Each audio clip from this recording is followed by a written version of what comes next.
सो graphite medium पे मैं काफी टाइम से काम कर रहा हूँ एंड मैंने अभी तक इससे 250 प्लस ड्राइंग्स बनाई हुई है, फिर चाहे वो A5 हो, A4 हो या A3 हो। एंड A2 साइज की ड्राइंग पे मैं अभी काम कर रहा हूँ, जिसकी ड्राइंग वीडियो भी मैं बहुत जल्द पोस्ट कर दूंगा। पर मैंने चारकोल मीडियम पे अभी तक काम नहीं किया इन द सेंस मैंने अभी तक इससे पोर्ट्रेट नहीं बनाई है। ड्राइंग मैंने अभी तक एक की हुई है, आपने देखा होगा लास्ट टाइम मैंने चीता वाली ड्राइंग बनाई थी जो कि आप लोग को काफी पसंद आई थी। तो आज की इस वीडियो में हम लोग ड्रॉ करेंगे नेताजी सुभाष चंद्र बोस की ड्राइंग, वो भी चारकोल पेंसिल का यूज करके।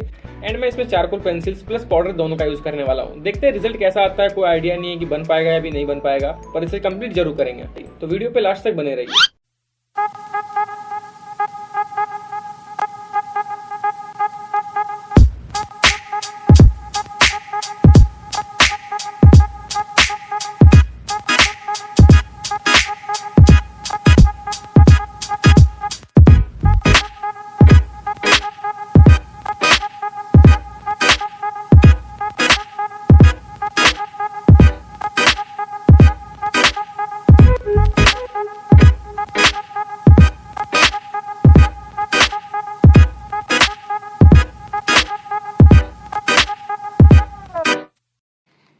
यार जोश में मैंने बोल तो दिया कि मैं इसे चारकोल से बनाऊंगा, पर जिस तरह का रिजल्ट मेरे को चाहिए ना वो आ नहीं रहा है।